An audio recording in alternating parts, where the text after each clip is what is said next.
हा सत्संग संत रामपालजी महाराजांचा असून मराठी भाषिक भक्त समाजास सहज समजावे म्हणून हिंदी भाषेतून मराठी भाषेत रूपांतरित करण्यात आलेला आहे.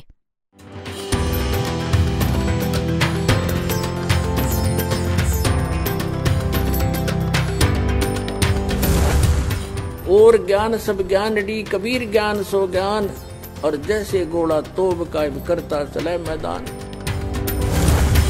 जगद्गुरु तत्वदर्शी संत रामपालजी महाराजांचे अमृत वचन सर्व पवित्र धर्मांच्या व पवित्र शास्त्रांच्या आधारावर. आता ते 12वं द्वार आहे जे 7 शंख ब्रह्मांड पार करून सतलोकात प्रवेश करेल. कबीर परमेश्वरजींनी म्हटलं आहे की द्वादश दर ऊपर बसे मोरा बालम. म्हणजे स्वतःचा महिमा स्वतःच सांगत आहेत परमात्मा. म्हणतायत की आपला जो मालक आहे आपल्या सर्वांचा तो 12व्या द्वाराच्या वर आहे, तिथे राहतो. आणि आदरणीय गरीबदास साहेबजींनीही जेव्हा परमात्म्याबरोबर जाऊन स्वतःच्या डोळ्यांनी पाहिली सारी द्वारे म्हणाले, असंग जन्म तन मरत्या होगे जीवित क्यों ना मरे रे और द्वादश दरमद मैल मठ बोरे बहुर ना देत रे रे. त्या 12व्या द्वाराला पार करून तिथे आहे ते 12वे द्वार, तिथे आहे तो मठ, ते स्थान जिथे गेल्यानंतर परत फिरून प्राणी या संसारात येत नाही, तो परमशांतीला प्राप्त होतो.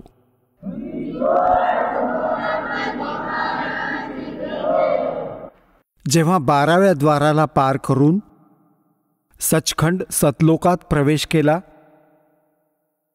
आदरणीय गरीबदास साहेबजींच्या शरीराचे तेज 16 सूर्यांनी इतकं प्रकाशमय झालं. आणि काय पाहिलं की त्या जिंदा महात्म्याच्या रूपात परमात्मा जात होते. त्या परमेश्वराने आपल्या रूपाला, आपल्या तेजाला लपवून ठेवलं होतं. आणि दुसऱ्या रूपात तेच कबीर परमात्मा आपल्या अन्य रूपात एका खूप मोठ्या सिंहासनावर तख्त म्हणजे आपलं हे लाकडी नाही, तख्त असतं. तख्त म्हणजे या राजे लोकांच्या राजगादीला तख्त म्हणतात. की अमुक राजा ह्या साली तख्तावर विराजित होता, तख्तावर बसला होता, म्हणजे गादीवर बसला होता. नियंत्रकाच्या स्थानावर समजा तख्त. तर तिथे परमात्मा विराजमान, दुसऱ्या रूपात सिंहासनावर, खूप सुंदर सिंहासन. आणि जिंदा महात्म्याच्या रूपात कबीरजी, कबीर परमेश्वरजी खालून गेले होते. गरीबदास साहेबजी त्यांच्या सोबत होते. तिथे एक चौरी ठेवली होती. जिंदा महात्म्याच्या रूपामध्ये परमेश्वर कबीर देवजी, कबीर साहेबजी आपल्याच दुसऱ्या रूपावर चौरी ढळू लागले, जे एका सिंहासनावर विराजमान होते. जसे एक सेवक करतो, आपल्या गुरुदेवांवरती चौरी ढाळतो श्रद्धेसहित. गरीबदासजींनी विचार केला की अरे, भगवान तर हा आहे जो तख्तावर विराजमान आहे, गादीवर बसलाय. त्या परमात्म्याच्या 1 रोमकुपात करोड सूर्य मिळवले, करोड चंद्रमा, एवढे तेज होते. एका रोमाचं, 1 रोमकूप म्हणा किंवा 1 केस म्हणा, रोमकूप समजा. रोमकूपचा अर्थ आहे रोमाचं छिद्र, केसाचं छिद्र. आता गरीबदासजी विचार करू लागले की हा भगवान बाबाजी इथला नोकर आहे की काय, जे जिंदा महात्म्याच्या रूपात भगवान गेले होते खालून वर. त्याच वेळी ते तेजोमय शरीर उभं राहिलं. तेजोमय शरीरवाले प्रभू उभे राहिले आणि जिंदा महात्म्याचे रूप त्यांच्यावर विराजमान झाले. अनंत ब्रह्मांडाच्या नियंत्रकाच्या त्या सिंहासनावर. आणि ते तेजोमय शरीर चौरी ढाळू लागले बाबाजीच्या रूपावर, नोकराप्रमाणे, सेवकाप्रमाणे. आता गरीबदासजी कधी इकडे बघत आहेत बालक, कधी तिकडे बघत आहेत. विचार करतायत की काय कारण आहे की या बाबाजींवरती आणि हे भगवान चौरी ढाळतायत. एवढ्यात काय पाहिलं की ते तेजोमय शरीर त्या जिंदावाल्या शरीरात सामावलं. एकटं जिंदावालं शरीर अनंत कोटी ब्रह्मांडाच्या स्वामीच्या त्या सिंहासनावर विराजमान झाले. चौरी आपोआप ढाळली जात होती. आपोआप डोक्यावर असं होत आहे. गरीबदासजी बुचकळ्यात पडले आणि म्हणाले की हे भगवान, खरोखर तुम्हीच परमात्मा आहात? म्हणाले, हो बेटा, मीच परमात्मा आहे. सोचल छिद्र मैं करूं अपने जन के काज. तर गरीबदासजींनी तिथं पाहिलं ते सर्व देखावे, तो समुद्र आणि भरलेले ते दूध आणि दह्याचे माठ, सरोवर पाहिले, फळदार वृक्ष पाहिले आणि तिथलं वातावरण पाहिलं. म्हणाले, भगवान, आता मला इथेच ठेवा तुमच्या बालकाला. तिथले ते सर्व भक्त जे आत्मा हंस तिथे राहतात त्यांना भेटले. कबीर साहेबांनी मग त्यांना सृष्टीरचना सांगितली. ते अन्य जे तिथे राहतात पुण्यात्मा, त्यांनी सांगितलं की असं असं जे इथून निघून गेले त्यांनी ही चूक केली होती आणि त्याची शिक्षा बघा कुठे भोगायला लागत आहे. परमात्मा जातात, कोणी ऐकत नाही, त्या काळाच्याच फेऱ्यात अडकून पडले आहेत. त्याच्या खोट्या सुखात सर्व तिथेच व्यस्त आहेत. जन्म आणि मृत्यू आणि 84 लाख प्रकारच्या प्राण्यांच्या शरीरात ते कष्ट उपसत आहेत. तर गरीबदास आणि आता हे आहे ते स्थान जिथे कधी जन्म मृत्यू नाही होत, कधी वृद्धावस्था नाही येत आणि काहीही काम नाही करावं लागत. इतका आनंद असतो, सर्व आहार उपलब्ध आहे. गरीबदासजी म्हणाले, भगवान, मला इथेच ठेवा, परत पाठवू नका भगवान. तो तर खूप वाईट लोक आहे भगवान. तिथे हाहाकार माजला आहे. तेव्हा गरीब परमात्मा त्याला म्हणाले की बाळा, तू इथून जेव्हा गेलास तू खूप भक्तियुक्त होतास, आता तू भक्तिरहित झालास. मी एक असा मंत्र देईन ज्याला सतनाम म्हणतात. 2 अक्षरी आहे, ज्यात एक ओम मंत्र आहे, एक तत्वगुप्त आहे. श्रीमद भगवद्गीता अध्याय नंबर 17 श्लोक 23 हा मंत्र सांकेतिक अर्धसांकेतिक लिहिला आहे. ओम तर सार्वजनिक आहे, स्पष्ट आहे. तत् आणि सत हे 2 मंत्र गुप्त आहेत.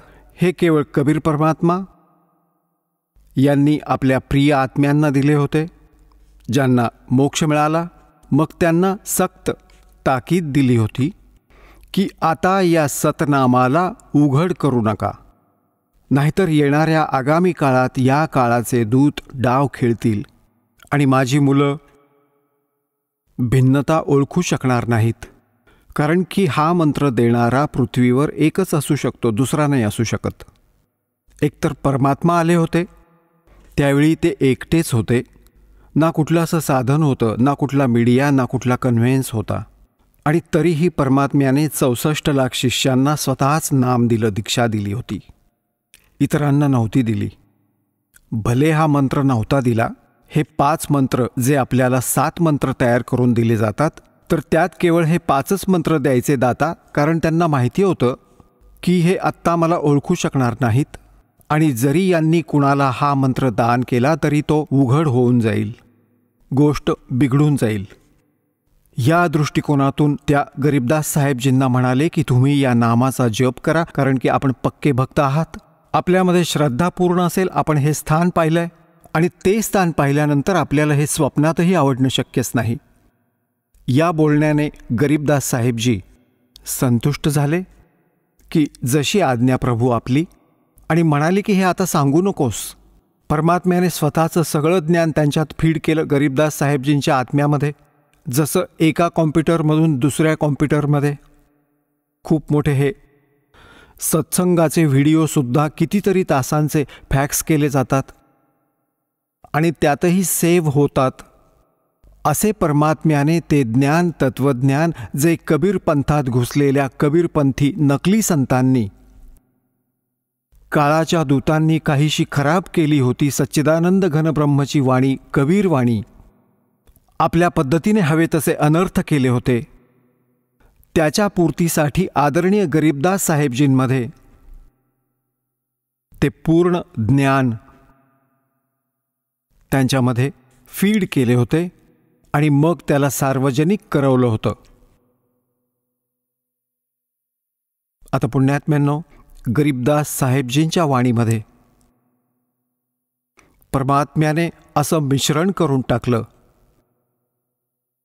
की ना तर गरीबदासांच्या पंथातील समजू शकले त्यांना, आणि त्या मिश्रणाशिवाय ती वाणी सुरक्षितही राहू शकत नव्हती. कुठे कुठे तर गरीबदासजींनी राम आणि कृष्णाचा महिमा ऐकवला, आणि हे भोळे आत्मे राम आणि कृष्णावरती आरूढ आहेत, त्याच आधारे या वाणीला सुरक्षित ठेवलं. जर त्यात कुणीन टाकलं असतं, कुणीच ग्रहण नसतं केलं, तर ज्या कारणाने गरीबदासजींच्या पंथाच्या अनुयायांनी गरीबदास साहेबजींना विष्णूजींचा अवतार मानले, त्या ज्ञानाला न समजता त्यांच्या वाणीशी अपरिचित जेवढेही गरीबदासजींचे जे ते संत झाले आहेत किंवा त्यांचे पंथी आहेत, अनुयायी आहेत, गरीबदासी म्हणवतात, एक माझ्या पूज्य गुरुदेवजींना सोडून त्या संपूर्ण गरीबदास पंथातील कोणाकडेच हा मार्ग नाही. आणि हे परमात्म्याने एका सुनियोजित पद्धतीने इथपर्यंत पोचवलं. आमचे जे गरीबदासजींनंतर जे थेट शिष्य झाले ते शीतलदासजी होते. गाव उमराणामध्ये त्यांचा आजही आश्रम आहे छोटासा. त्यांना गरीबदासजींनी विशेष सूचना दिली होती की या मंत्राचा तू जप कर. केवळ एक सुयोग्य शिष्य ज्याला मी संकेत देईल त्याला तू सांग. तर गरीबदासजींनी स्वप्नात त्यांना संकेत दिला, आणि दुसरा जो त्यांचा शिष्य अधिकारी होता त्याला सांगितलं याला दे, आणि त्यालाही हेच सांग की तो कोणालाच हे सांगणार नाही. अशी चालत चालत माझ्या पूज्य गुरुजींजवळ ही केवळ या गरीबदास पंथातून एकच साखळी आली आहे हे सत्य माना. आणि त्यांनी मग या दासाला हे पाठवलं, हे ज्ञान दिलं. माझ्या पूज्य गुरुदेवजींचे बरेचसे शिष्य होते, काही साधूही बनले होते, लाल रंगाचे कपडे घालून राहत होते. त्यांनाही आदेश नाही दिला नाम देण्याचा, केवळ या दासाला. दास तर एक सर्व्हिस करत होता. इथेच होतो मी या हरियाणामध्ये, या इरिगेशन डिपार्टमेंटमध्ये. आणि जेव्हा या दासाला माहीत नाही काय पाहिलं होतं या दासामध्ये, स्पेशल मला सांगितलं होतं की हे नाम तू देत जाशील, सत्संग कर, आणि एकटं वाटून घेऊ नकोस, परमात्मा तुझ्या सोबत असतील, आणि विश्वात तुझ्यासारखा पृथ्वीवर कोणी संत नसेल.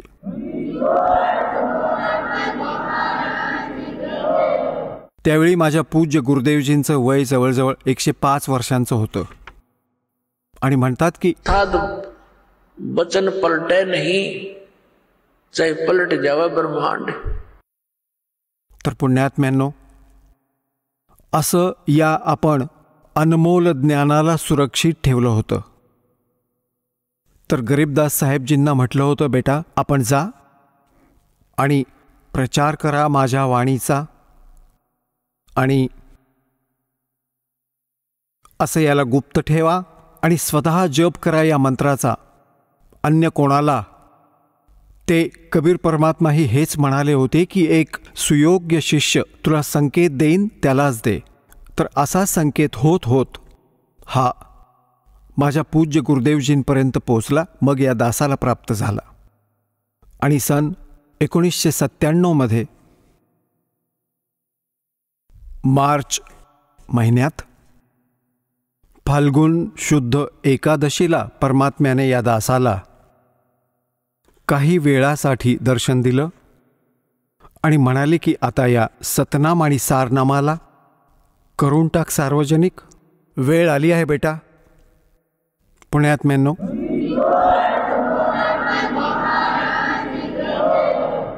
आता पुण्यात्म्यांनो, गरीबदासजी महाराजांना परमात्मा म्हणाले की आता तू जा परत बेटा, आणि या सतनामाचा जप कर, तू लवकरच भक्तीचा धनी होशील.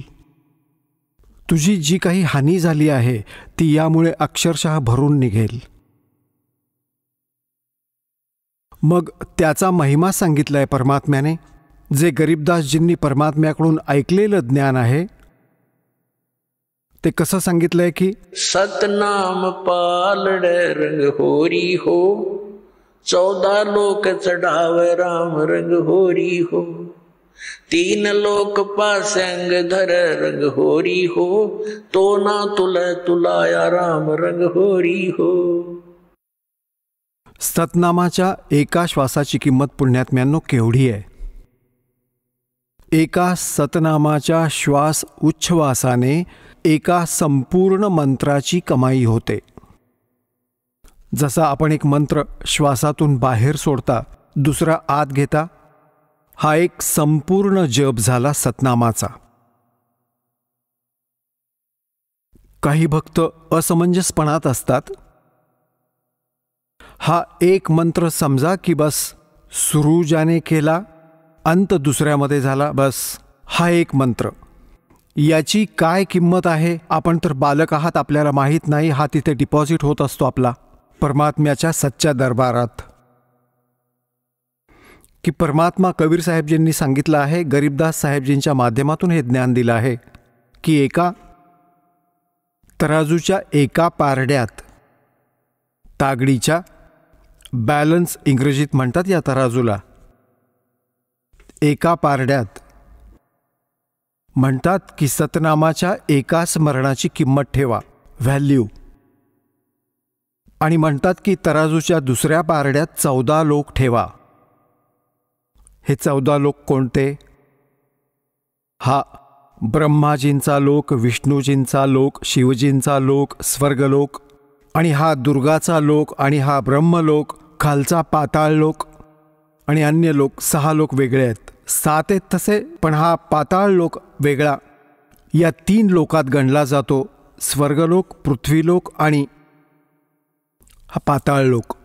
एक महास्वर्ग आहे, एक धर्मराजाचा लोक, आणि हे प्रत्येक वेगवेगळे 98 हे 96 हे 88,000 खेडी आहेत. अशा प्रकारचे हे 14 लोक आहेत. जसे गोलोक, भूलोक, भुवलोक, अशा प्रकारचे बरेच 14 लोक होतात सर्व मिळून. तर काय सांगितले की 14 लोक हे एका बाजूला, आणि एक श्वास सतनामाची किंमत एका पारडीमध्ये, और 3 लोक पासंग धर. ही पूर्ण पृथ्वी, पाताळ आणि स्वर्गलोक, ज्याला इंद्राचा लोक म्हणतात, या 3 लोकांची तर कशात गणनाच नाहीये. आता पासंग काय होता? पूर्वी तराजू असायचा, देशी पद्धतीचा, वाटतं अजूनही गावात असेल. आता तशीच लोखंडाची असेल, पूर्वी लाकडाची दांडी असायची. आता लोखंडी साखळ्या असतील, पूर्वी दोरी बांधलेली असायची पारड्याला, तर त्यात हाताने तोलत असत.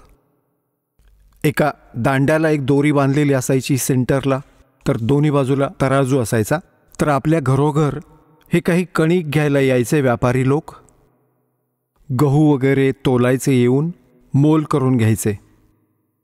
तर त्यावेळी त्यांना प्रथम सांगितलं जायचं की लालाजी, पासंग तुझी तोलून दाखव तागडी. तो पाहायचा, एखादं पारडं वर खाली होत असेल तर त्या गव्हानेच 1 मूठ गहू उचलून दुसऱ्या पारड्यात घालून त्याचा समतोल साधायचा त्या तराजूचा. त्याला पासंग म्हणायचे की इतका पासंग आहे यात, इतकी चूक आहे यात. तर तो पासंग नीट करण्यासाठी 1 मूठ गहू तर असेच टाकायचे त्यात, ते सौद्यात नसायचे. आणि सौदा तर असा असायचा की समजा 10 क्विंटल गहू घेऊन जा, तो सौदा आहे.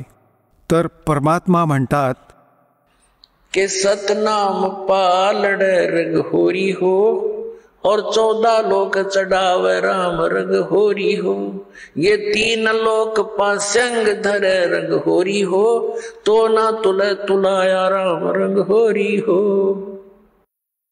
की तरीही ते सतनामाचं पारडं जड राहील, उचलणार नाही, आणि ते 14 लोक असलेलं वर उचललं जाईल. आता पुण्यात्म्यांनो, एका श्वास उच्छ्वासाची किती किंमत. तर आपण किती भक्ती घेऊन इथं आलो होतो. आपण आजीवन करत राहू, तेव्हा जाऊन ते पूर्ण होईल. आणि पुण्यात्म्यांनो, कारण की आपण आपल्या भक्ती कमाईला इथे वेस्ट नाही करत. यामुळे ती लवकर साठू नाही शकत, कारण की आपल्याला काळाने असं गुंतवून टाकलं आहे, इच्छा नसतानाही कुठे ना कुठे ते पंक्चर होतच आहे, होतच ते कोणत्या ना कोणत्या कारणाने.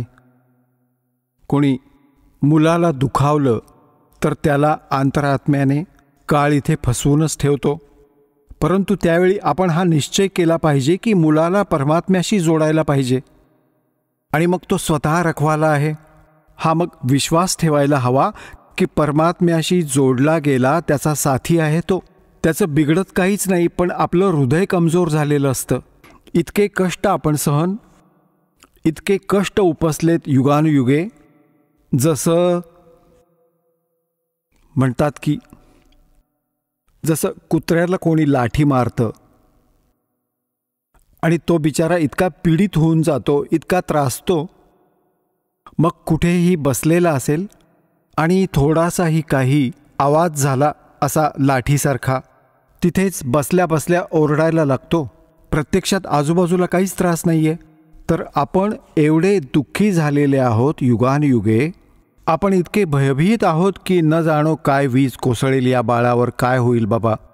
तर आपण घाबरत असतो आणि आपण त्या भीतीमुळे ती भक्तीसुद्धा आपण त्यात काही ना काही विभागून तर टाकतोच. जसंही आहे आपण करत राहा. एक दिवस असा येईल, आपल्या सर्व लक्षात येईल आणि मग भगवान त्यांचा रखवाला दिसून येईल आपल्याला. तर अशा प्रकारे आपण आपल्या भक्तीचा खूप नाश करतो, आशीर्वाद देऊन टाकतो कोणाच्या डोक्यावर हात ठेवून. तुमच्या कोणी पाया पडलं, डोक्यावर हात ठेवला, आपली गेली पुंजी खूप मोठी. कारण की ज्याच्याजवळ काही असेल तोच तर देऊ शकेल. आता पूर्वी हा रिवाज कसा पाडला होता काळाने, कारण की आपले आजोबा पणजोबा आणि खूप खूप पूर्वीच्या मागच्या जन्मातील जेवढेही आमच्या पिढ्या किंवा महापुरुष झाले ते खूप भक्तियुक्त असायचे. त्यांची वचने सफल होत होती आणि ते काय करायचे की आपल्या मुलांना आशीर्वाद द्यायचे. भगवान करो तुझं असं असं हो, भगवान करो तुझं तसं हो, आणि असं होऊ दे, तुला तो नातू हो, तुला पुत्र हो. तर असे ते आपल्या पुंजीला नष्ट करत असत. आपल्या टायरमधून, आपल्या चाकातून, आपल्या ट्यूबमधून दुसऱ्याच्या चाकात हवा भरायचे. आता ना ती त्यांची ट्यूब कामाची राहिली, ना स्वतःची खराब करून टाकली, दोघेही जागीच थांबले. त्याचा विधी आहे की त्याच्यात हवा भरण्यासाठी वेगळी व्यवस्था आहे, ती तिथूनच हवा भरली जावी. तर समजणाऱ्याला इशाराच खूप असतो. आता पुण्यात्म्यांनो, गरीबदास साहेबजींना वरती हे सर्व दाखवलं दात्याने. तिथे काय झालं की गरीबदास साहेबजी यांचे जे मित्र होते त्यांना काही वेळाने, तासा 2 तासांनी आठवलं की बाबा तो गरीबू कुठे गेला. गरीबदासजींना गावात गरीबू म्हणायचे, शॉर्टकटमध्ये म्हणायचे. गावात हे अशीच हाक मारतात, गरीबला गरीबू म्हणत असत. आणि गरीबदास साहेबजी छुडाणी गावाचे भाचे होते. जन्म त्यांचा तिथे छुडाणीमध्येच झाला होता. त्यांच्या आजोबांना कुणी पुत्र नव्हता, म्हणजे गरीबदासजींचे मामा नव्हते.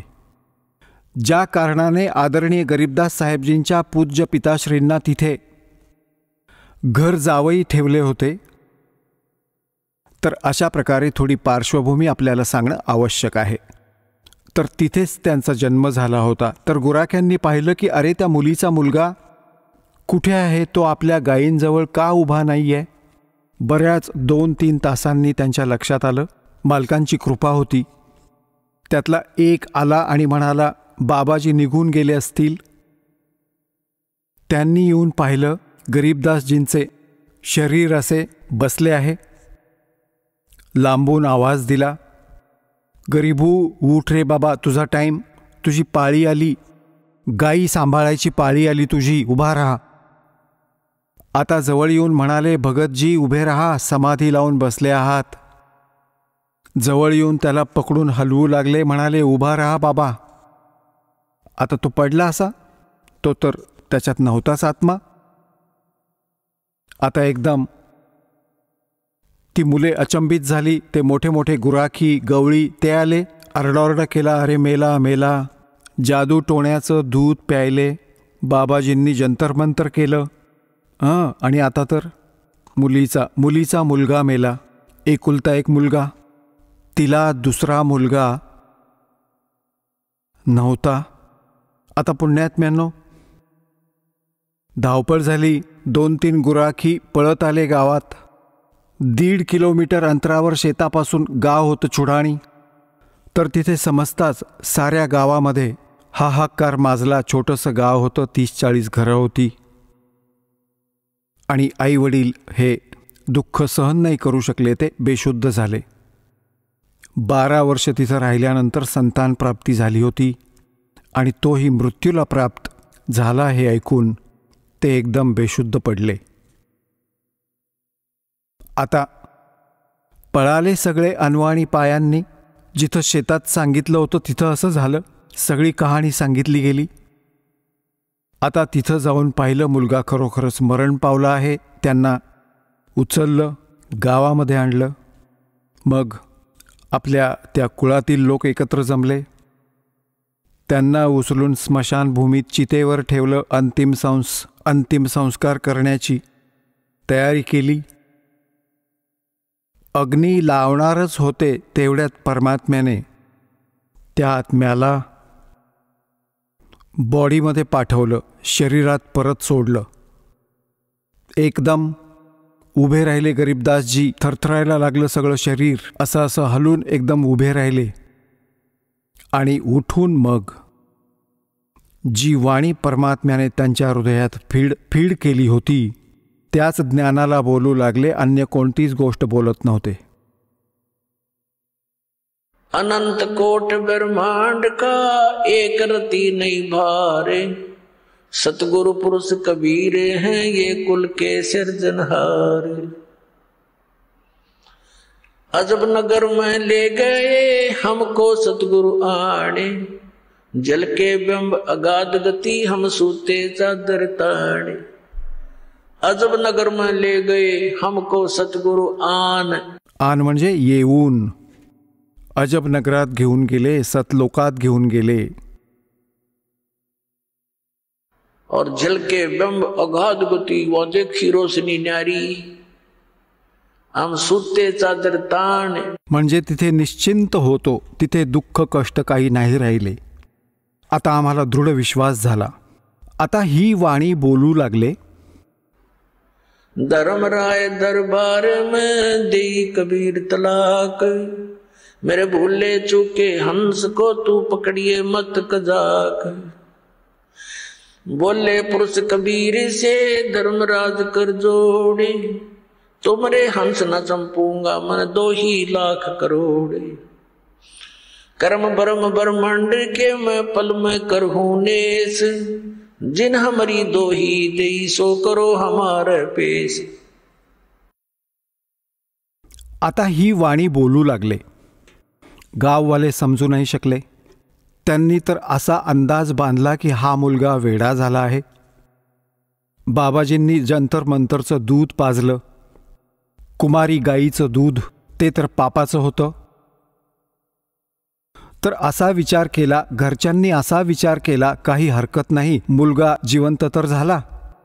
जसाही वेडा गबाळा आहे, साधा भोळा वेडा मेंटल, पडून राहील मुलगी याला बघून, आपली जिवंत राहील, नाहीतर ही पण आजारी पडेल रडून रडून. हा विचार करून संतोष मानला की पागल तर झाला, काही हरकत नाही, आता मुलगी याच्या आधारे स्वतःचा वेळ घालवेल, असा विचार करून समाधान मानलं. 3 वर्ष झाली गरीबदास साहेबजी ना कुणाशी विशेष बोलत, ना काही काम करत, माहीत नाही कुठे निघून जायचे. आणि हे वाणी बोलू लागतात, एकटेच उभे राहून बोलू लागतात आणि हे वर बघत राहतात की काय सतलोक. आता कसं मन लागणार या घाण लोकात. पण आदेश भगवानाचा झाला. अशी 3 वर्ष निघून गेली. 13 वर्षांचं आयुष्य गरीबदास साहेबजींचं झालं. एक दिवस एक दादूपंथी महात्मा, जे एक वाणिया जातीतील होते, वैश्य जातकुळीतला होता आणि तो दादू पंथामध्ये संत झाला होता. तिथून दीक्षा घेतलेला होता. मुलंबाळं असणारा होता. वय अंदाजे 60 वर्ष होतं आणि घर त्यागून तो वैराग्यातच फिरायचा. आता पुण्यात्म्यांनो, त्याचं नाव होतं गोपाळदास. आता थोडंसं इथे हे की प्रसंग हा चालू आहे की काय विधी आहे परमात्मा प्राप्तीचा आणि कोणते ते जप आहेत जे भगवंत प्राप्तीचे मंत्र आहेत, कोणकोणत्या महापुरुषांना ते मंत्र प्राप्त झालेत. तर आदरणीय दादूसाहेबजी यांची पण थोडीशी इथे ती कथा ऐकवतो, अमरकथा. आदरणीय दादूसाहेबजी यांचा एका दिल्लीतील घरी जन्म होता आणि हे जेव्हा 7 वर्ष वयाचे होते, बाहेर खेळत होते मुलांमध्ये, परमात्मा असेच जिंदा महात्म्याच्या रूपात कबीर साहेब यांना येऊन भेटले आणि यांनाही असंच ज्ञान दिलं. परमात्म्याने ज्ञान ऐकवलं. अजूनही काही मुलं बसली होती. त्यांनी तर काय केलं ते हे गरीब कबीर परमेश्वरांनी काय केलं की आपल्या ओंजळीत एक लोट्याने पाणी घेतलं, एक घोट तोंडात आणि पानाची पानं होती तिथे, पानाची छोटी छोटी लहान लहान पिंपळासारखी, त्या पानाच्या पानावर ते पाणी असं चूळ भरून टाकलं, चूळ टाकली आणि म्हणाले, बाळा नाम घे तू दादू आणि हे जल प्यावे लागेल.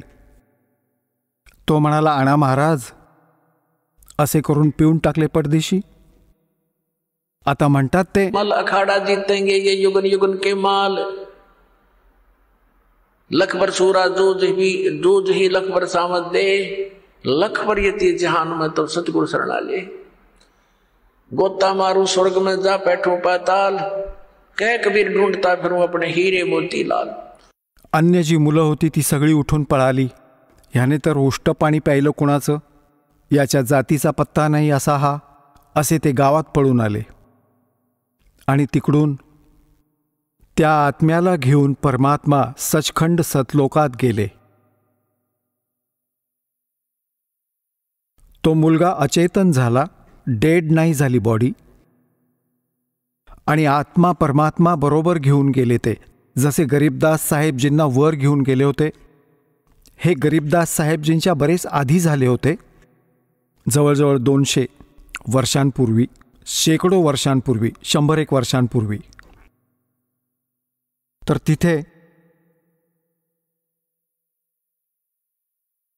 तिकडे गावात समजलं की मुलगा उशिरापर्यंत नाही आला, तर ज्या मुलांबरोबर तो खेळत होता त्यांना बरोबर घेऊन गेले की कुठे आहे तो, कुठे सोडून आला त्याला, जिथे खेळत होता तो बाबाजींजवळ. याने त्यांचं उष्ट पाणी प्यायलं. तर तिथे जाऊन पाहिलं तर दादूसाहेबजी मृत होते, मेले नव्हते, अचेत पडले होते. आता हाहाकार माजला, रडू लागले. वैद्य डॉक्टरांना दाखवलं, झाडफूक झाली. 3 दिवस आणि 3 रात्री गेल्या, असे अचेतन राहिले. तिकडे परमात्मा त्या प्रिय आत्म्याला स्वतःचा साक्षीदार बनवण्यासाठी वर सतलोकात घेऊन गेले. आणि तशाच प्रकारे जसा गरीबदासजींना परिचय करून दिला होता तसा करून दिला. परमात्मा तेजोमय शरीरयुक्त सतलोकात त्या सिंहासनावर विराजमान होते. खालून तसेच साधू संत म्हणजे जिंदा महात्म्याच्या रूपात गेले होते वर. तशाच प्रकारे चौरी ढाळू लागले. मग ते तेजोमय शरीर परमात्मा उभे राहिले आणि खालून वर गेलेले महात्मा परमात्मा जे जिंदाच्या रूपात होते ते बसले आणि तशाच क्रिया झाल्या सर्व. आणि चौरी ते तेजोमय शरीर असलेले भगवान ढाळू लागले. दादूजींना ही शंका आली की भगवान तर हा दिसत होता जो तेजोमय शरीरवाला आहे आणि हा बाबाजी बसला सिंहासनावर. समजलं नाही हा काय चमत्कार आहे. एवढ्यात ते तेजोमय शरीर त्या कबीर त्या परमात्म्याच्या शरीरात सामावले, जिंदाच्या शरीरात. तेव्हा परमात्मा म्हणाले की बाळा दादू जा खाली तू. माझं नाव कबीर आहे. मी काशीमध्ये विणकर बनून राहिलो होतो असं गरीबदासजींना सांगितलं होतं परमात्म्याने, की मी बेटा तिथेही राहिलो 120 वर्ष. हेच ज्ञान मी तिथेही दिले. आणि गरीबदासजींना तर एवढंही म्हणालो होतो की हे काळाचे दूत जे कबीर पंथात आले आहेत त्यांनी नाश केला आहे त्या ज्ञानाचा, आता यांना परत कर. दादूसाहेबजी तर गरीबदासजींच्या आधी झाले होते. त्यांना विशेष ज्ञान नाही दिलं, परंतु स्वतःचा परिचय नक्कीच दिला, कारण त्यांना माहीत होतं की यांना हे ज्ञान दिलं तर यामध्ये घुसलेले लोकही हे बिघडवून टाकतील. तर म्हणण्याचा अर्थ असा आहे की दादूसाहेबजींना सर्व परिचय देऊन परत सोडलं. तिसऱ्या दिवशी जेव्हा मुलगा शुद्धीवर आला तेव्हा आनंदाचे वारे वाहिले आणि दादूसाहेबजी त्या कबीर परमेश्वराच्या महिम्याचे गुणगान गाऊ लागले. तर काय सांगतात? तर दादूसाहेबांनी परमात्मा कबीर परमेश्वरांचा महिमा कसा ऐकवला याचा कलमतोड ऐकवतो आपल्याला.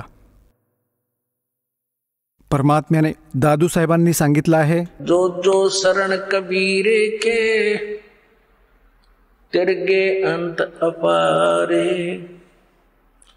दादू गुण के कहूँ कहत न लागे कहत न पावे पारे. जो जो शरण कबीरे के वो तिरगे अंत अपारे. दादू गुण की कहूँ कहत न आवे पार. कबीर करता आप है दूजा नहीं कोई. दादू पूर्ण जगत को भक्ति दृढ़ावत सोए. आता दादूसाहेबजी म्हणतात कि जो जो शरण कबीर की और पार हो गए अनंत. आणि म्हणतात की त्या परमात्म्याचं गुणगान मी या मुखाने काय महिमा सांगू, काय गुण गाऊ त्या महात्मा परमात्म्याचे. कबीर करता आप है दूजा ना कोई. दादू पूर्ण जगत को भक्ति दृढ़ावत सोए. पूर्ण जगाला यथार्थ ज्ञान तोच परमात्मा स्वतः येऊन देतो, दृढ करतो. यो ठेका पूरा होवे जब सब कोई तजे शरीर. ठेका म्हणजे जे कॉन्ट्रॅक्ट, ॲग्रीमेंट जे आपल्या शरीराचे झालेले आहे, एवढा वेळ आपला निर्धारित आहे. म्हणतात की हे जेव्हा पूर्ण होईल तेव्हा सर्वांना शरीर त्यागावं लागेल. परंतु कबीर साहेबजी म्हणतात, परमेश्वरजी आए हैं सो जाएंगे राजा रंग फकीर. एक सिंहासन चढ़ के जा एक बंधे जा तजीर. तर इथे दादूसाहेबजीही त्याचंच समर्थन करत आहेत. ठेका पूरा होवे जब सब कोई तजे शरीर. दादू काल गंजे नहीं जपे जो नाम कबीर. दादूसाहेबजी म्हणतात की काळ त्यांच्या जवळ येऊ शकत नाही जो कबीर परमात्म्याच्या सतनामाचा जप करतो. आदमी की आयु घटे तब यम घेरे आए. सुमरण किया कबीरे का दादू लिया बचाए. आता परमात्म्याने सारे यमाचे दूत दाखवले सर्व, आणि खूप काही लीला दाखवल्या स्वतःच्या, की दादूसाहेबांना एकटं सोडलं रस्त्यात. यमाचे दूत चहूबाजूंनी आले की बाबा कोण आले हे, आम्ही घ्यायलाही गेलो नाही आणि आता मेलो, आपल्याला रागावतील, पकडा याला पकडा. हे कसे आहेत, कोण आहेत? तर त्यावेळी दादूसाहेबांनी परमात्म्याचं स्मरण केलं. त्याचवेळी कबीर साहेब प्रकट झाले. म्हणाले, बेटा कुठे राहिला होतास तू मागे? तो दृश्य बघू लागला तर एकदम पळाले ते दूत की एकमेकांच्या वर पडले. इतक्या लांब वेगाने तर खूप पळाले होते. तर हे परमात्मा म्हणाले, तर परमात्मा म्हणाले की बेटा जेव्हा भक्तिहीन प्राणी शरीर सोडून जातो तेव्हा त्यांना यमाचे दूत घेरतात. आणि जसं तू माझं स्मरण केलं तसं या नामाचा जप जर अजून कोणी केला ना, भक्त तर करेलच, कारण तो आधीपासूनच प्रॅक्टिस करत असतो. आणि त्याच्याच मुखातून मग हे परमात्म्याचं नाव निघेल, तर मग यमाचे दूत जवळ नाही येऊ शकत. तेच मग आपल्या अनुभवांना दादूसाहेबजी सांगत आहेत. आदमी की आयु घटे तब यम घेरे आए, सुमरण किया कबीर का दादू लिया बचाए, मेट दिया अपराध सब. सर्व पापे माफ केली मज दासाची, दादूसाहेबजी म्हणत आहेत. मेट दिया अपराध सब आए मिले छनमाही, दादू संग ले चले वो कबीर चरण की छाही, सेवक देव निज चरण का दादू अपना जाने, बरंगी सत कबीर ने कीन्या आप समाने. आता काय सांगत आहेत दादूसाहेबजी की माझे सगळे अवगुण माफ केले भगवानाने आणि एका सेकंदाच्या आत माझ्याजवळ उपलब्ध झाले आणि आपल्या सोबत घेऊन निघाले मालक मला. आणि म्हणतात की हे दाता मला आपल्या चरणांचा, आपल्या चरणधुळीचा दास समजा. सेवक देव निज चरणाचा, म्हणजे हे देव, हे भगवान, हा सेवक आपल्या चरणांचा नोकर आहे, धूळ आहे, नित्य सेवक आहे. आणि याला आपला जाण हे दाता.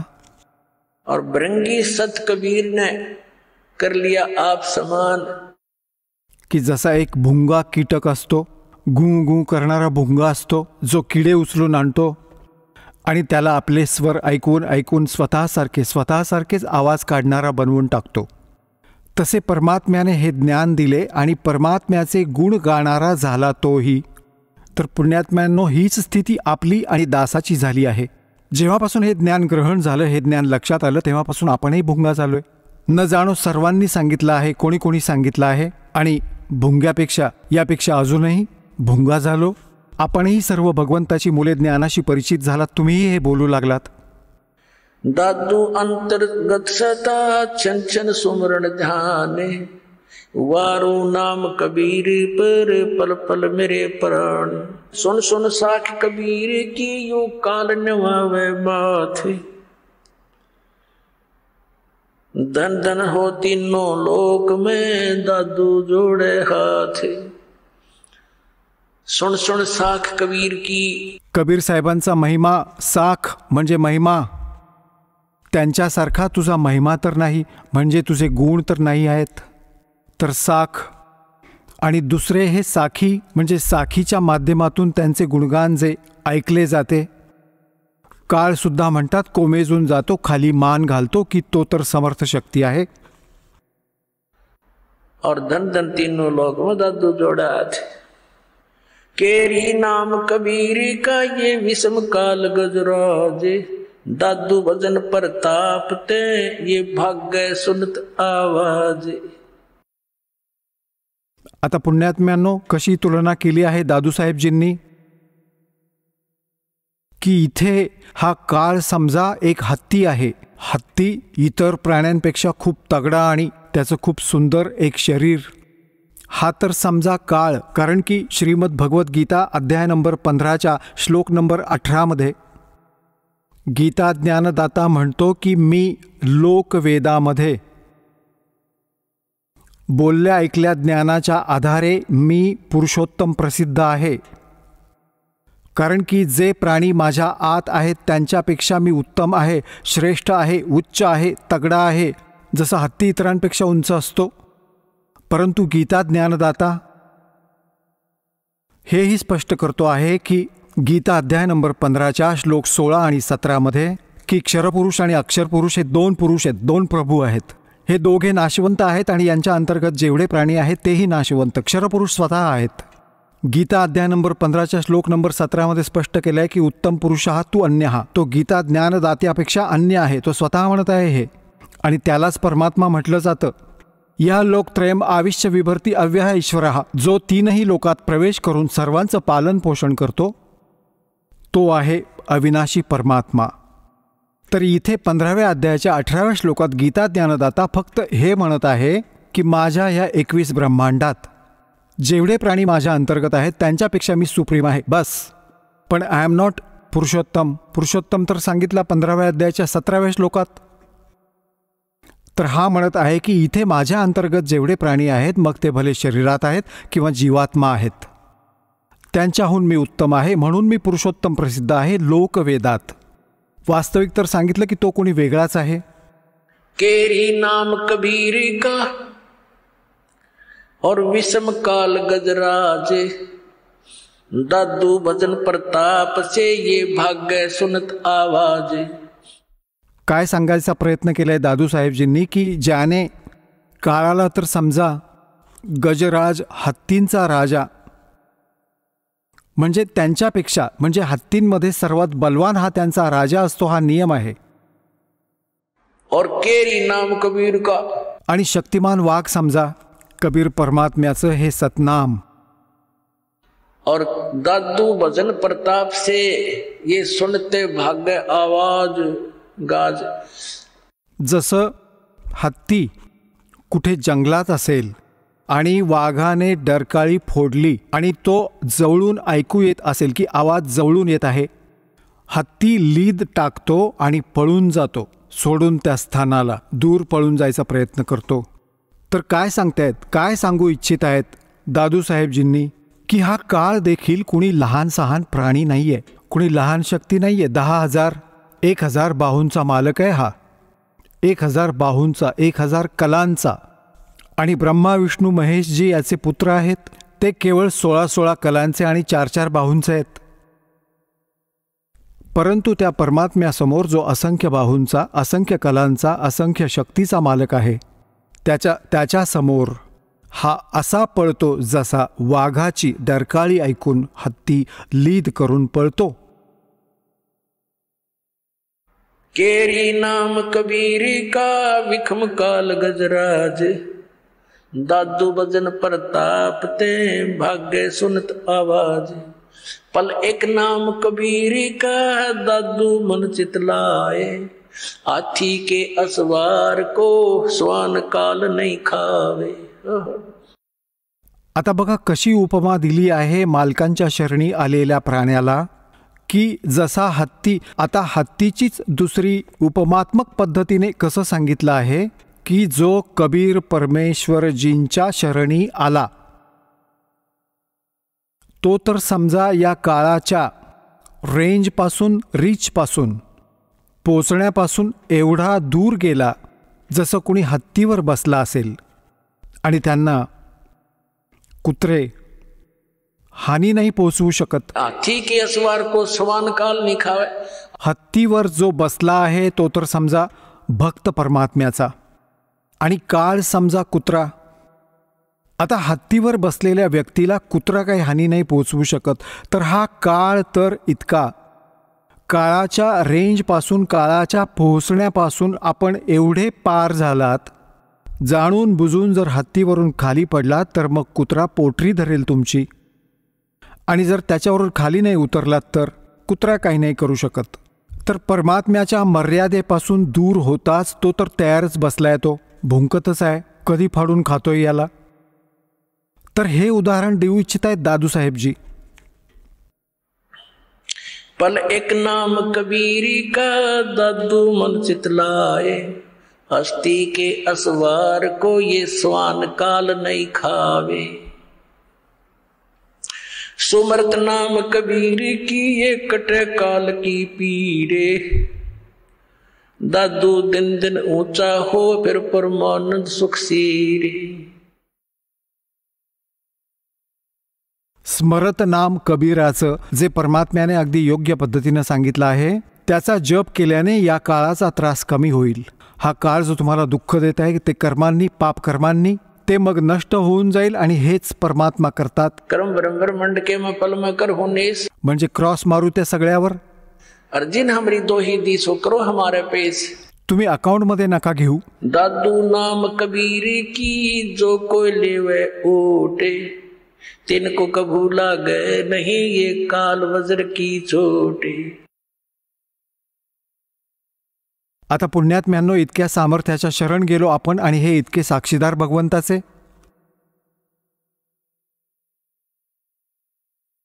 की दादूसाहेब म्हणत आहेत की कबीर साहेबांच्या खऱ्या नामाची विधिव्रत जो शपथ घेईल त्याच्या शरणामध्ये येईल.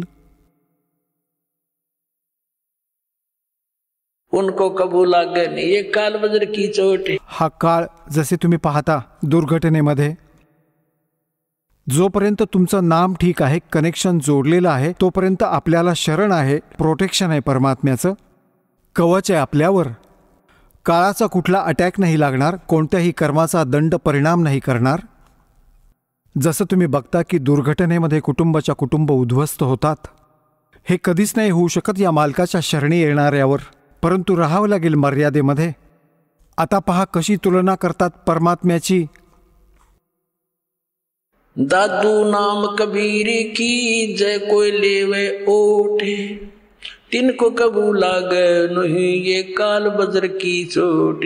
हे काळाचे वज्र हा परमाणू, हे मिसाईल ही निष्क्रिय होऊन जाईल. हे तर जे वरून सोडतो तो.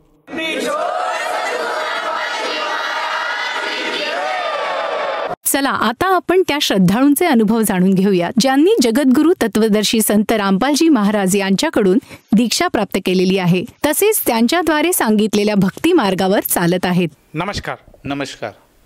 आपलं नाव? अमोल गणपत पाटील. आपण कुठून आलात?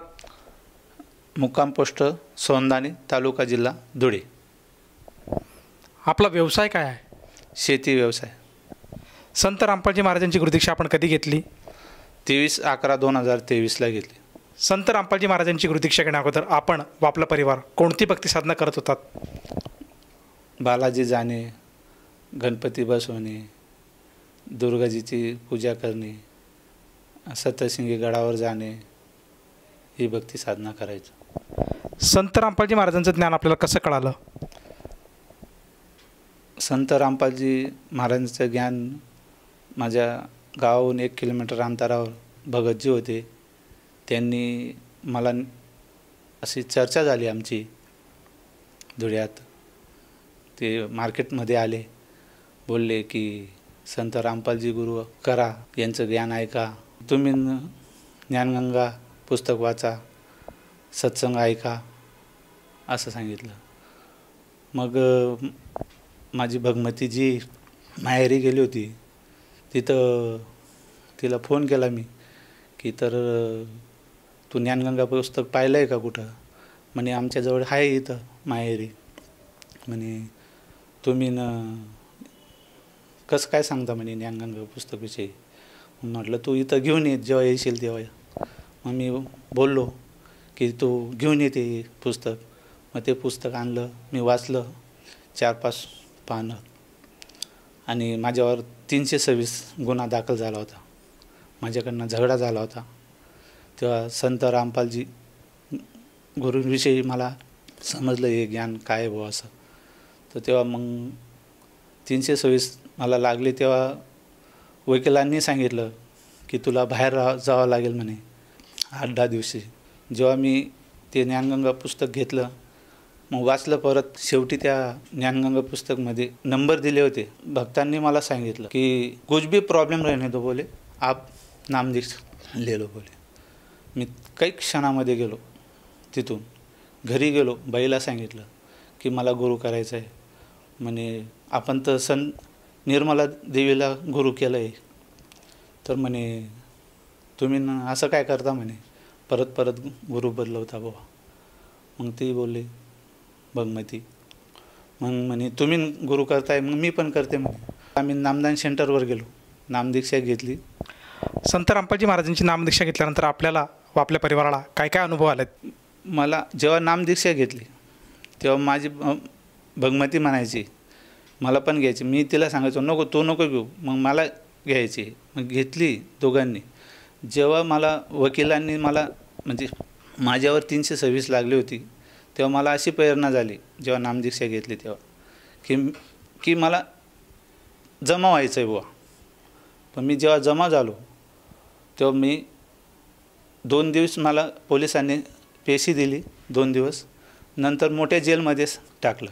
7 दिवस मला जेलमध्ये ठेवलं. 7व्या दिवशी जेव्हा मी परमात्माला सांगितलं की माझं कोणच नाही, परमात्मा सिर्फ आप ही हो, विनंती केली मी त्याच क्षणाला 1 ते 1.5 तास सुमिरन केलं.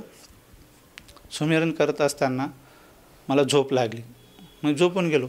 जेव्हा परमात्मा आले, चल बेटे भी तेरी जामीन कर देता बोले 5 बजे. अक्षरशः माझी संध्याकाळी 5 वाजता, अक्षय इकडं पण 1 मिनटं नाही तिकडं पण नाही, बरोबर माझे 5 वाजता जामीन झाली. हा मोठा मला संत रामपालजी गुरु महाराज यांची दया झाली.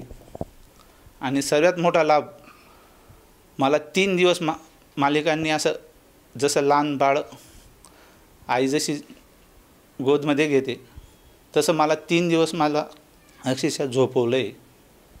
3 दिवस माझ्या घरी येऊन झोपवलं आहे सर. आणखीन काय लाभ प्राप्त झाला? आज भरपूर लाभ आहेत असे छोटे छोटे. तर माझी जी भगमती होती तिच्या अंगातलं भूत प्रेत बाधा होती. मी इकडे ह्या महाराजांकडे जा, त्या महाराजांकडे जा, या गुरुकडे जा, त्या गुरुकडे जा, कुठेही शांतता लागत नव्हतं. डॉक्टरांकडे गेलो, ते गेलो. जेव्हा माईने नामदीक्षा घेतली होती तेव्हा तिला म्हटलं, तू सुमिरन करते का, तू आरती करते का मनापासून? मग तू आरती करत नाही, ते करत नाही, मग तुला परमात्मा कसं काय हे होतील?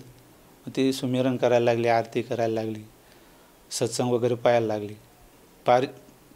पाची यज्ञ पुरं करायला लागली. तेव्हा 2 महिन्यात तिला अशी भूतबाधा होती. ती मालिकांनी सकाळची आरती लावली तेव्हा तिच्या अंगातून कमीत कमी 2 तास माझी भगमती घुमायची अक्षरशः. हे काय झालं असं? मग परमात्मा म्हटलं, तुम्ही नाहीच गुरुजी, विनंती केली मी. मग माझ्या भगमतीच्या अंगातून माझी वडिलांची आई होती तीच सांगायला लागली, मी बापूची आई आहे असं सांगायला लागली. म्हटलं मग मी सांगितलं की आम्हाला हे काही चालत नाही, तू सांगशील हे कर ते कर, आम्हाला चालत नाही, तर गुरुजींकडेच तुला काय मागायचं आहे माग, आमचं काहीच ऐकू नको. गुरुजींकडनं तिने प्रथम मात्र घेतले आणि ती निघाली.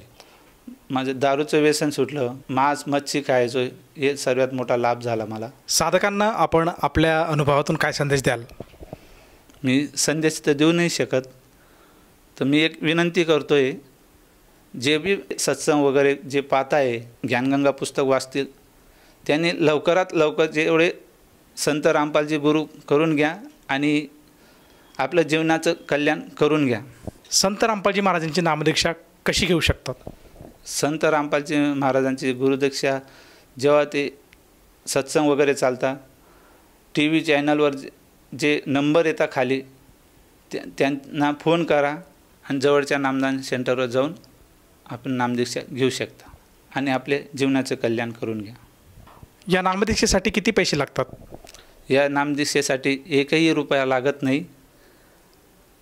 आपण फ्रीमध्ये नामदीक्षा घेऊ शकता. धन्यवाद. सत साहेब.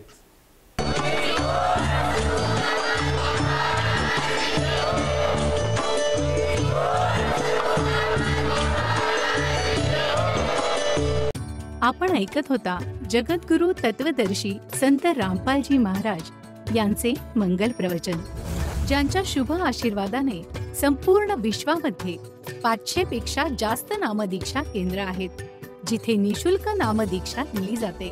निशुल्क नामदीक्षा प्राप्त करण्यासाठी आणि अधिक माहितीसाठी संपर्क करा 7030303951 7030303952. अद्वितीय आध्यात्मिक ज्ञान वाचण्यासाठी, पाहण्यासाठी आणि ऐकण्यासाठी संत रामपालजी महाराज ॲप अवश्य डाउनलोड करा किंवा आमची वेबसाईट www.jagadgururampalji.org वर विजिट करा. आम्हाला सोशल मीडियावर फॉलो करा. सर्व पवित्र धर्मांच्या पवित्र शास्त्रांवर आधारित प्रमाणित अनमोल पुस्तक ज्ञानगंगा किंवा जगण्याचा मार्ग यापैकी कोणतेही एक पुस्तक निशुल्क मागवण्यासाठी आपण आम्हाला आपले पूर्ण नाव, पूर्ण पत्ता, पिनकोड आणि फोन नंबरसह लिहून 7030303951 किंवा 7030303952 या नंबरवर SMS करू शकता किंवा 7030303950 या नंबरवर व्हॉट्सअप देखील करू शकता.